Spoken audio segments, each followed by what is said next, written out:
चलिए, question corresponding draw the phasor diagram show in the following voltages V1 V2 V3 and V4। और हमको पहले तो phasor diagram plot करना है। इसमें क्वेश्चन कई तरीके से पूछा जा सकता है, ठीक है। जैसे इसकी रिजल्टेंट की VRMS वैल्यू बताइए या मैक्सिमम वैल्यू बताइए, ठीक है। चूँकि इस टाइप का आया हुआ है, ठीक है, ये यूपी का क्वेश्चन है, KT में आया हुआ है फर्स्ट ईयर में। तो हाउ कैन रिजॉल्व इट, कैसे हम इसको रिजॉल्व करेंगे, हम उसी फोकस करना चाहते हैं।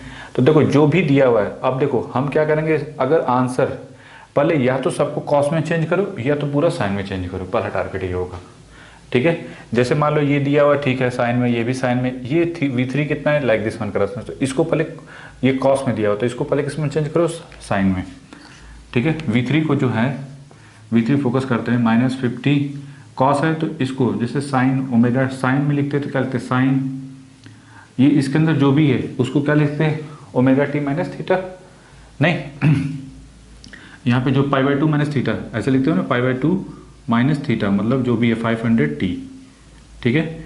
अब देखो अगर इस माइनस के अंदर मल्टीप्लिकेशन करें तो क्या हो जाएगा, साइन माइनस, इसको 90 लिख दो या इसको 90 लिख दो, ज़्यादा सही है क्योंकि सब, ठीक है। चलो -90 और ये हो जाएगा प्लस, ठीक है।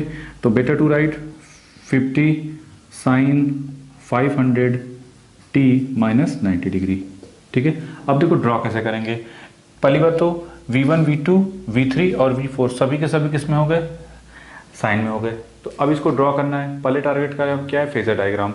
तो फेजर डायग्राम की तरीके से पहला देखो 100 साइन 500t है तो सिर्फ साइन है ना, आप चाहो तो इनको फेजर में भी लिख सकते हो, मतलब ऐसे V1 की value V1 this equal to 100, यहाँ पे चाहे RMS वैल्यू चाहे पीक वैल्यू, अगर RMS पीक वैल्यू लिख रहे हो मतलब यही वैल्यू एट द एंगल 0, क्यों, क्योंकि ओमेगा टी जो भी है इसके साथ कोई एंगल नहीं है, दैट्स वाई। V2 को लिखेंगे तो क्या लिखेंगे 200 एट द एंगल, ये कितना हो जाएगा +45 डिग्री, ठीक है। V3 अभी हमने सॉल्व किया था, V3 कितना आया है, V3 आया है अभी हमने जो सॉल्व किया है 50 एट द एंगल -90 डिग्री। और V4 की वैल्यू किसके करस्पॉन्डिंग है 150 एट द एंगल -45 डिग्री। यहाँ तक तो कोई डाउट नहीं। अब हमारा नेक्स्ट टारगेट क्या होगा कि हाउ कैन ड्रॉ V1 को, पहले आप V1 को रिप्रेजेंट करोगे लाइक दिस वन करस्पॉन्डिंग, नहीं कितना है रेफरेंस इसको लिया है तो V1 हो गया।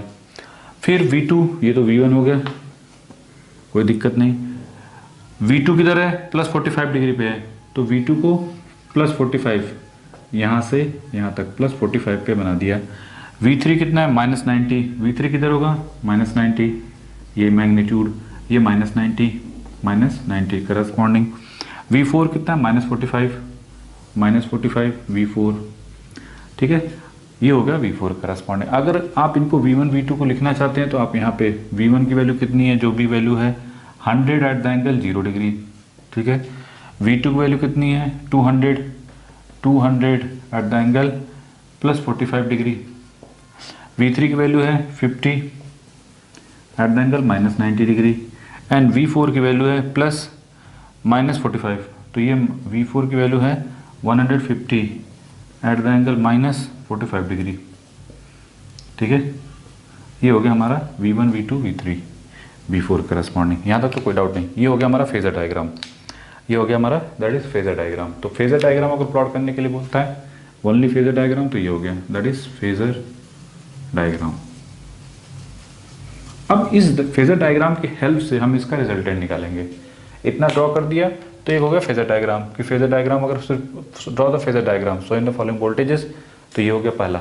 फिर नेक्स्ट टारगेट क्या है, कैलकुलेट द रिजल्टेंट वोल्टेज। हमको टारगेट है कैलकुलेट, इसकी हेल्प से हमको कैलकुलेट करना है रिजल्टेंट वोल्टेज।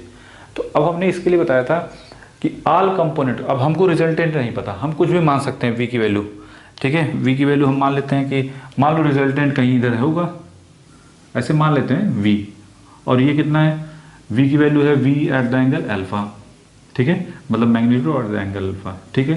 तो अब क्या करो, सबका रिजल्टेंट सबका अलोंग x एक्सिस और y एक्सिस निकालो, नहीं सबको x एक्सिस और y एक्सिस के अलोंग क्या करो, ब्रेक करो। तो उसके लिए क्या करेंगे, सिंपली 1 बाई 1 हम इनको रिजॉल्व करते जाएंगे। बहुत सिंपल है। देखो क्या करेंगे v1 का, तो पहले vx लिखो, vx की वैल्यू क्या होगी v cos अल्फा, रिजल्टेंट का along this one x axis corresponding. अब v1 का x एक्सिस करस्पॉन्डिंग क्या लिखेंगे, जो भी वैल्यू है यहाँ पे कितना 100, तो 100 cos 0 डिग्री, इधर होगा v1 मतलब जो भी है 100 cos 0 डिग्री इसका। अब देखो v2 कितना है 200, तो यहाँ पे हो जाएगा that is 200 cos 45 degree. v3 का इधर करोगे, v3 का कितना है 50 cos -90, जो भी एंगल माइनस के साथ तो माइनस माइनस, और इसका 150 cos -45 जो भी है एंड लिख दो, ठीक है। तो v1 का हो गया, प्लस v2 वाले का क्या हो जाएगा, v2 का देखो v2 का हमने 200 वाला है 200 cos 45, जो भी है ना सब में एक बार cos कर दो एक बार sin कर दो 45 एंगल के साथ, ठीक है। फिर v3 पे आओगे तो ये 50 cos -90, फिर v4 में 150 cos -45 डिग्री, ठीक है। इसकी वैल्यू जो भी आएगी वो यहाँ पे लिख लोगे। अब फिर vy निकालोगे, that is v sin alpha. v sin alpha में क्या करेंगे, सिंपली कुछ नहीं, सबका कंपोनेंट किसके अलोंग, y एक्सिस के अलोंग, तो पहले तो v sin अल्फा होगा, अब x का इसका v1 का 100 sin 0 पहले का हो गया, फिर v2 में क्या कितना है 200 sin 45, v3 कौन है ये, दैट इज 50 साइन, जो भी साइन है माइनस है तो माइनस के साथ एंगल, और v4 150 साइन -45 जो भी है एंगल उसको उसके हिसाब से सेम वैल्यू पुट करते जाओ। तो बस इन चारों को ऐड कर दो तो ये हो जाएगा अलोंग वाई एक्सिस, तो साइन 0 पहले लिखोगे क्योंकि आपको सब्जेक्टिव वे में करना है, ठीक है। और ये हो जाएगा 50 साइन -90, ठीक है, और प्लस 150 साइन -45। अच्छा एक चीज़ तो पता है कि कॉस माइनस थीटा क्या होता है, कॉस थीटा, और साइन माइनस थीटा किसके करस्पॉन्डिंग होता है, माइनस साइन थीटा करस्पॉन्डिंग होता है, ठीक है। तो साइन वाले में जितना निगेटिव है जो वो सब निगेटिव यहाँ पे आ जाएगा, इसका निगेटिव यहाँ पे आ जाएगा, जबकि कास वाले में क्या कोई फर्क नहीं पड़ेगा, प्लस का जो साइन पहले था वही रहेगा, ठीक है। तो इसको मैं एक लाइन लिख देता हूँ, साइन 0 क्या मिलेगा 0, तो दैट्स वाई 0, 200 बाई रूट 1/√2 कर दोगे, फिर -50 हो जाएगा, साइन 90 क्या होगा 1, तो चाहो तो आप ऐसे भी लिख लो साइन 90, फिर यहाँ पे देखो -45 है तो माइनस इधर आके क्या हो जाएगा प्लस था तो माइनस 150 साइन 45। आप चाहो तो वैल्यू पुट कर साथ साथ वैल्यू भी पुट कर लो, समझाने के लिए मैंने कर दिया, ठीक है। अब देखो यहाँ पे तो 100 ही रहेगा, ये 100 ही रहेगा, प्लस 200 बाई 1/√2, प्लस ये तो 0 हो गया, साइन 90 0 होता है, प्लस 150 इंटू 1/√2, ठीक है। अब देखते हैं क्या वैल्यू आती है। तो ये देखो 200 प्लस 150 तो ये हो गया 350 डिवाइडेड बाई √2, तो ये कितना रहा लाइक दिस वन, प्लस उसमें 100 ऐड कर देंगे तो ये मिलेगा 347.48, ठीक है। ये हो गया, इसका एक बार वैल्यू चेक कर लेना फिर से, कहीं दिक्कत तो नहीं है।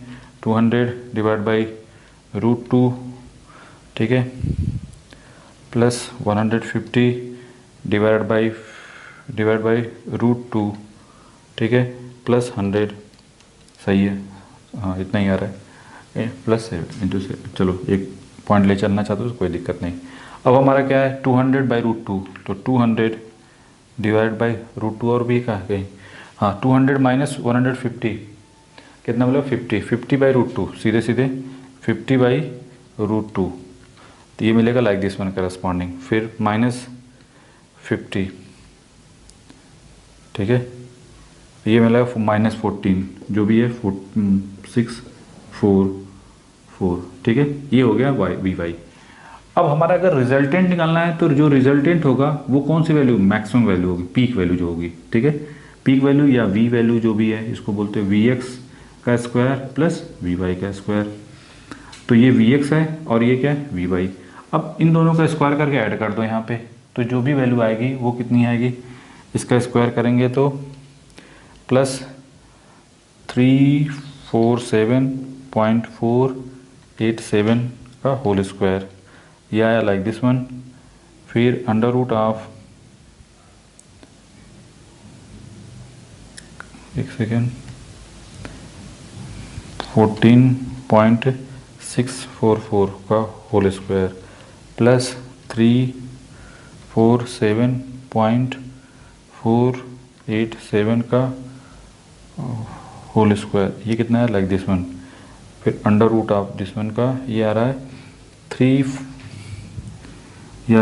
फाइनल 347.79 के करस्पॉन्डिंग।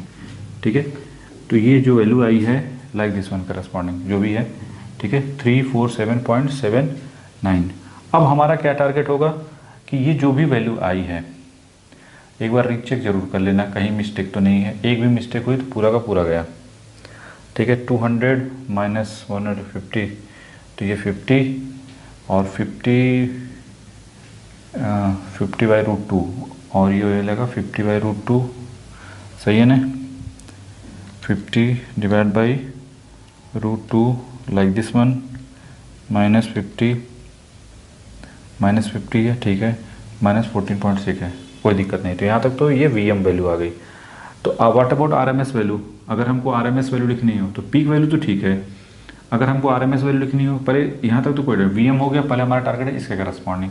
तो what about alpha, tan alpha, जो tan अल्फा होगा वो किससे करस्पॉन्ड, BY/VX। तो माइनस 14/644 डिवाइड बाई 347.487, ठीक है, डिवाइड बाई 347.487, ये लाइक दिस वन। और इसका शिफ्ट होकर tan इनवर्स कर दो तो ये आ रहा है माइनस, अल्फ़ा की वैल्यू आ रही माइनस में।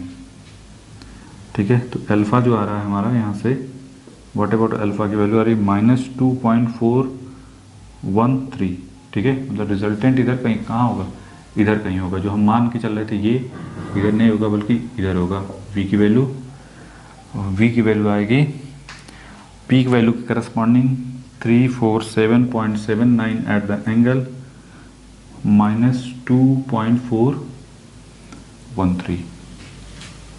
ठीक है, यहाँ तक तो कोई डाउट नहीं। अब अगर हमको RMS वैल्यू लिखनी हो तो ये वैल्यू हो गई हमारी, दैट इज़, एक बार रीचेक कर लेना। ठीक है, प्रोसीजर यही होगा, हो सकता है हमसे भी मिस्टेक हो सकती है। तो ये हो जाएगा 500T माइनस 2.413। ठीक है, ये हो गया एक्सप्रेशन। ठीक है, इसके करस्पॉन्डिंग अगर RMS, क्वेश्चन में पूछा था RMS वैल्यू, तो VM/√2, तो बाई क्या कर दोगे, जो भी वैल्यू आई थी हमारी 347.79 डिवाइड बाई √2, वी आर 245.92। ठीक है, अगर आंसर में बोल्ड लिखा है तब तो ठीक है, नहीं लिखा है तो क्या करेंगे उसके करस्पॉन्डिंग। ठीक है, इसको रीचेक कर लो और देख लो कहीं मिस्टेक तो नहीं है। ठीक है, ये जो हमने वैल्यू ली थी वैल्यू सही है ना, दैट इज़ 100 V2 200। ठीक है, सही है, बना लो इसको पूरा। ठीक है, तो ये पूरी प्रोसीजर क्या है, बहुत सिंपल है। पहला टारगेट क्या करना है, जो भी वैल्यू है पहले चाहे साइन में चाहे कॉस में बना लो। क्योंकि आंसर साइन में दे रखा है तो दैट्स वाई हम, मतलब हमको end of the day sine की तरफ जाना चाहिए, इस वजह से हमने इसको साइन में कन्वर्ट कर दिया। नहीं तो जिसमें आपको ईजी लगे उसके करस्पॉन्डिंग्स को चेंज कर दो। ठीक है, लेकिन याद रखना सबको साइन या सबको कॉस में। फिर इसके बाद हमने फेजर डायग्राम प्लॉट कर लिया जो भी है। फिर इसके बाद x axis corresponding, y axis corresponding component किया, फिर उसके VX और VY निकाल लिया, फिर उसके हेल्प से VM की वैल्यू मिल गई, और फिर इसके बाद tan अल्फा से अल्फा मिल गया और वैल्यू लाके पुट कर दी। क्वेश्चन में कभी VRMS वैल्यू पूछता है तो VRMS वैल्यू क्या होगी, पीक वैल्यू, जो भी पीक वैल्यू आएगी उसके बाई √2 कर दोगे तो आंसर हो जाएगा। बना लो इसको।